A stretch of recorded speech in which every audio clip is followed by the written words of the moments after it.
Straight through into the first provocation. So joining me on stage will be Sol Rogers, and Sol is the founder and CEO of Rewind, which is an immersive content studio. Rewind, if you follow this field, which a lot of you do, you'll know that they were behind the BBC Home, the VR Spacewalk, and they've also done Silicon Valley inside the Hacker Hostel for HBO, which I haven't seen yet, Sol, apologies, but I will. Sol is the chairman of Immersive UK.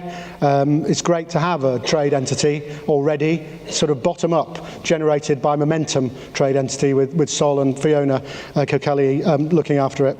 And he's also looking after BAFTA's Immersive Entertainment Advisory Group. So it'd be fascinating to see what he has to say about, I think it says, impact beyond the creative industries. Ladies and gentlemen, let's have Sol Rogers.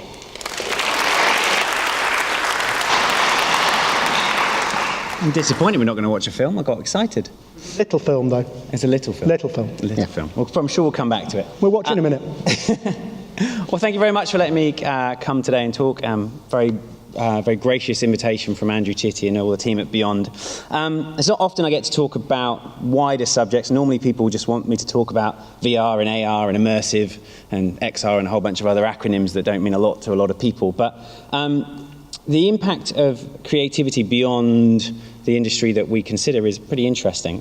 One of the questions I want to ask you guys first is, what does creativity actually mean to you? You don't have to tell me right now, but have a think about it, and maybe we can discuss it later in the bar. Someone asked me this in an interview recently, and it kind of blindsided me for a moment. And creativity is everything to me. It's everything we do. It's unbounded by any of the rules and regulations of the current industries we work within. And in fact, it's really just problem solving. Sometimes problem solving is making a beautiful image. Sometimes problem solving is making a film that emotes something. Sometimes problem solving is working out how to do your accounts. Hopefully not too creatively, but you get what I mean.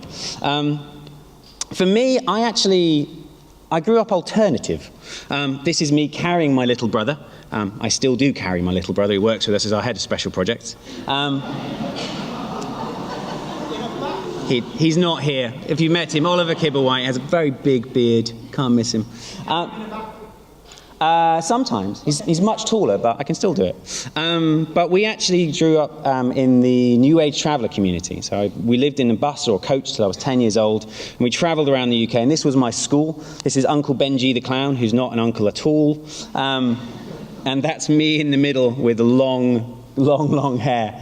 And that kind of upbringing gave me lots of freedom and flexibility to experience art, music, design, whatever I wanted. But it also didn't really bound me by any of the rules and regulations that most people have when they go through school. So when I started at 10, it was a pretty tough year, fitting into what society wants you to be within the norms. This was where I lived. I lived at Stonehenge or Glastonbury.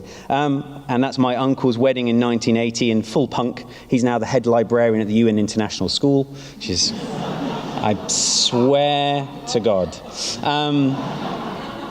But my father realised there wasn't any schools in the traveller community, be they New Age or not, so he started the school bus. And the school bus managed to get a few £1 million grant from the National Lottery, and so there's now 13 of these that go around between different traveller sites, New Age traveller sites, giving up to GCSE, so I'm very proud of that. I rebelled against alternative nature because I wanted strange things like running water and electricity. It's a little different for some. And I ended up actually becoming a lecturer at Hertfordshire University for my first formative part of my career. 12 years there, helping write their animation, visual effects degrees, a couple of their masters, and supervised a couple of PhDs. But I realised I was going to die in the best job in the world, so I thought I'd try something new and start a business, because how hard can that be, right? Pretty damn hard. Especially not realizing that there's a whole world called startups and free money you can get and just burn it and then hope to sell to Google by the time you're finished. I didn't do that. I thought I'd make bits of art and sell them for more than they cost us to make. Pretty straightforward. Here we are 7 years later with almost 50 employees, a small office in San Francisco, and this rabble of creatives who are engineers, artists, modelers, creatives, story scriptwriters, and anything in between. So, as we spoke about before, I run Rewind, I help chair BAFTA's Immersive Group, and also with Fiona do Immersive UK. And that's really because of the work we've been doing has been so cross-sector.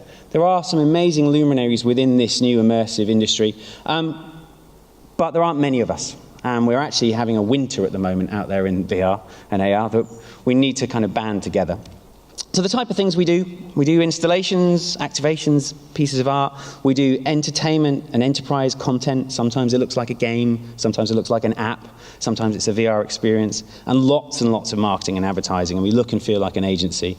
And the main things we live within are VR, AR, mixed reality, so MR, and beyond into things we don't have words for yet. And we get a shopping list daily from different creatives and agencies asking for a blockchain-enabled AI, Pokemon Go-esque, augmented reality, blah, blah, blah, blah, blah.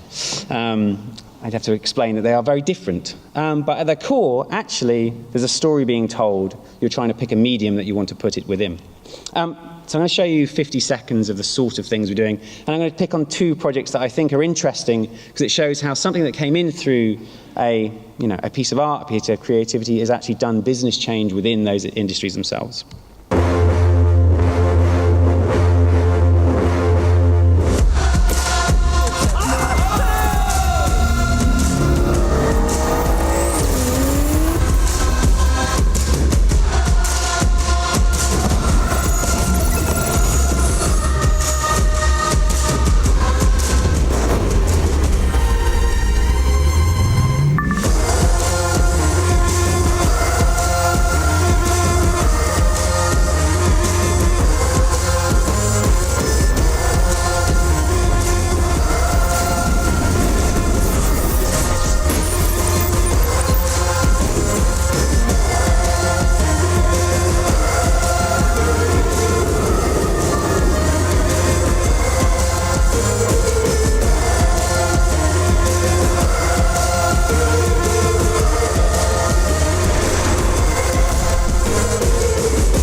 First time I've ever played that, actually. Oh, it's all right. Clap at the end. It's not a show yet. So yeah, things like Ghost in the Shell, that was taking a big piece of IP from Hollywood and reimagining it for virtual reality. Launching Jaguar's electric car, I'll talk about that in a moment. Using mixed reality to enhance the motorsport viewing of the Red Bull Air Race, the fastest motorsport on the planet. For our sins, we ended up doing The Apprentice last year. We were the VR company that they brought their 2 teams to, and we had to make what ridiculous the ideas they came up with and launch them at Comic-Con in 24 hours. I went to the producer midway through the afternoon. I said, "You do know these are terrible, terrible ideas." And he goes, "I know, it's brilliant." Reality TV. Understood. Well, carry on. A friend of mine did see the trail for it and goes, "You do know this could ruin our industry." And I said, "Well, hopefully it won't get that bad." So we all know creativity is infinite, it's unbounded. Well, time and budget is not. It's an easy thing to say, but when it comes down to it, we have a time frame that we need to work within, when we have a budget we need to work within for everything. Even if it's a piece of art for yourself, at some point, sadly, we're all going to die, and so you're never going to finish that painting yourself unless you give yourself a time frame to fit within. Usually it's actually because we're doing a job, or we have a show, or the film has to come out in February, that we have some bounds to our creativity. But sadly, creatives always want to push the boundaries and go as far as they can, but we have to work within times or budgets. So we produced a project called Home, which was alongside the BBC, which is a spacewalk. It allows anybody to go to space and climb around on the International Space Station and experience what it's like to be a NASA astronaut. I'll play a small bit of it.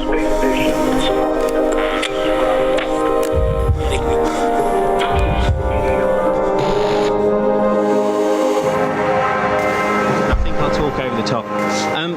So this project started out with an interview with Tim Peake talking about one of his missions, and we thought through virtual reality we can make you feel and make you believe you're there, and along the way we ended up building a nuts and bolts perfect version of the ISS, and it was so accurate that when we asked Tim, and this is Tim's actual VR training simulator, which I think it's really important to make all of your training as realistic as possible.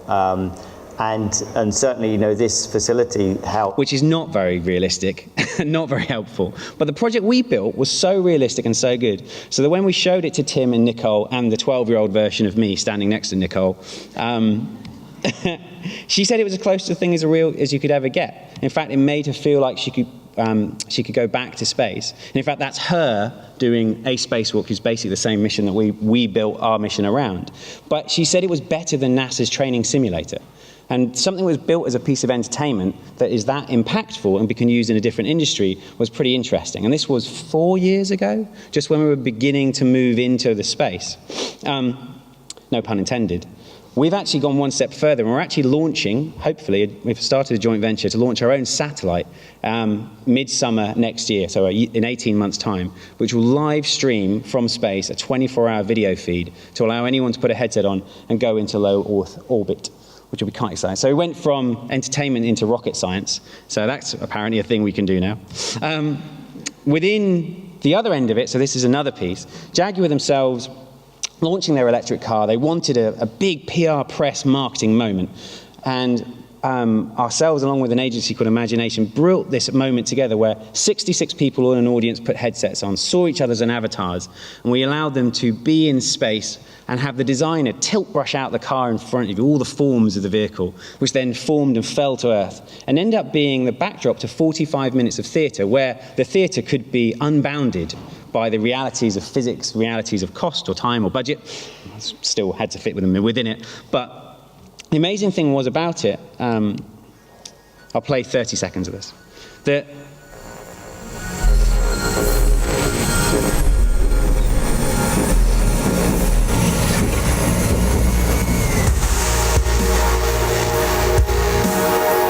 Right from the outset, we thought about this project differently. We've done things differently at every stage of the process. The end result is something really out of this world. The Jaguar I-Pace concept is a stablemate to the hugely successful F-Pace. It's a performance car, a family car, and an SUV all in one. And it's electric. This car is a natural evolution for Jaguar. It's bold, it's different, but it's still unmistakably a Jaguar. The amazing thing about it was that it worked, for a start. Admittedly, 10 minutes before the first show, and I could hear the audience the other side, all of the machines needed rebooting. And I knew it took 7 minutes to reboot. And I had to make the call to either go with it or not. So I said, let's go for a reboot. We hope they turn up. If not, the show's going to have to be delayed. And it all came up, and then it ran 5 times absolutely perfectly. And people put headsets on, and they saw this vehicle in front of them, and they could see the intricate details of the battery pack, the motors, and everything else. And we got some amazing press of it. It's talking about how product launches should be changed forever because of it. The most interesting thing for us, though, is very early in the project, we had the CAD designs for the vehicle in our studio, and we had it in virtual reality. And we had their design team coming down to check off finishes and quality of what they were going to see, so that when the public and the journalists saw this, they could be able to understand what was going to be accurate. And the first time I put the designer in, I was worried about things like polygon count and anti-aliasing and texture quality and all these things which are really important to us. And they were leaning around in the car, and they leant over to the side, and he said, actually, we should move the wood grain from kind of horizontally to vertical. I think it would work a lot better. And I realized that they'd never sat in their car. They've only ever seen visuals from it. They didn't have a concept one. They didn't have a clay. This was the first time they were seeing it. And they could now make design decisions on the fly. And my guys in the studio could actually swap that out immediately and allow them to see it. And that really influenced a whole opportunity of change. Now, they've been working within virtual reality, within caves for a long time. But it takes that seed of opportunity where literally the cross-pollination of what we thought was a marketing play ended up being a design play. And now it's actually, here we are, many years later, every automotive company in the world is now designing that. In fact, Bell Helicopters, if you didn't see over the weekend, announced they've designed their new helicopter 10 times faster using virtual reality, so 10x more efficient, which is pretty amazing. We step into this other strange world which is running at us incredibly quickly. Microsoft calls it mixed reality. Some people call it augmented. Some people call it XR, whatever you want to call it. I don't really mind. But head-mounted, a pair of glasses like this that lets you see another world that's always around you and with you. This is Microsoft's video from a few years ago, and it's pretty old hat. But the truth of it is that everything within this video is achievable on their device and is multiplied on the new Magic Leap headset. And it's going to affect everything we do, from entertainment from things that we truly believe are our creative industries to things that we don't really understand yet. So if we kind of dial back to just one simple thing, this device knows, is spatially aware of everything around us. We can place objects and characters within it as if they were real objects, and because I'm wearing a pair of glasses like this one day, they'll be with us at all times. Magic Leap calls this the magic verse. It's talking about layers of reality that you can switch on and switch off. But if you just take one example at the very beginning, a television that can be on any wall, of any size, of any quality, of any resolution, and as many as you like, that instantly changes what we need for those black boxes that hang in our houses. Is Sony, LG, Panasonic ever going to make a television in the same way again, if this device can have them on any surface? Is a laptop ever going to need a screen again? Is a mobile phone ever going to need a screen again? This is going to change everything. So I tried it on a plane on the way home. The guy asleep next to me was very confused when he woke up. And the stewardess looked nervous, so I didn't use it for very long. Magic Leap have come out with their headset, and it's an evolution of what's possible with this idea of mixed reality that's always with us and always on. And these guys are up to something.